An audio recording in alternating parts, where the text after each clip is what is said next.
Today's class, we're going to have three sections. We're going to have essentially attribution strategy. So we're going to cover a LaserAway case study and another case study called the perfect gene. So you can kind of understand how stories evolve, how the measurement helps you make decisions, and how the actual path through data-driven decision making may look different for branding. And then we'll go into like the theory of how do you think about setting up measurement strategy. And then we have two phenomenal speakers, okay? Paul is the CMO for LaserAway. So we'll kind of talk to him about how he used this data to make decisions. And then next conversation is with one of the best CMOs I've worked with. His name is Dave Lokes. He is going to walk us through this notion of a flywheel.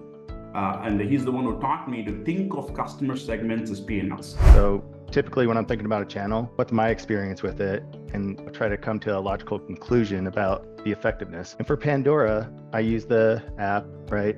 That's forced to listen to your ad, regardless if they want to or not. Because most people aren't just gonna close an app because an audio ad comes on. And then kind of, taking that thought process and then looking at the actual, what they're saying on the back end of, how many people completed listening to it, almost, 98% or something. So, their attribution should be fairly decent on tracking a user from the app to a conversion. I think this is working. Let's go out and test it and, validate that feeling. I'm Dave Lokes. I run strategy for Bluecore. We serve over 200 retail accounts, providing identification and customer movement services. So there's a lot of things that need to be understood around the gross margin of the products that you're selling. Because also optimizing on profit is a key opportunity to help us drive the growth of the business. Because the more profit we drive as marketing leaders, the more contribution we fund back into the company to fuel growth. And that fueling growth can be 85% of retailers are not, or those measuring campaigns are not separating CRM from prospecting. We have to make sure that we're continuously trying to explore the unexplored. Retail in particular has a strong bias to comp. This is my perception of the retail industry. Now we'll do two case studies. This brand is LaserAway. So they grew up on search, they made Facebook work. But the problem for the CMO, Paul Baumgartner,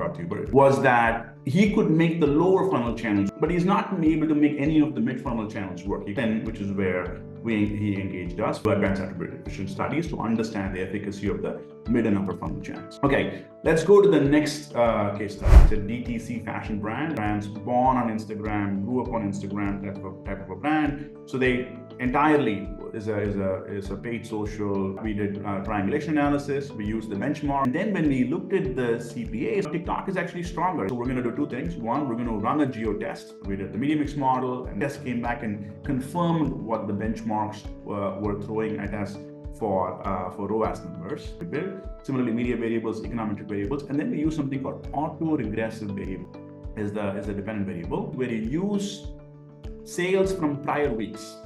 It's also driving medium and longer term demand for me.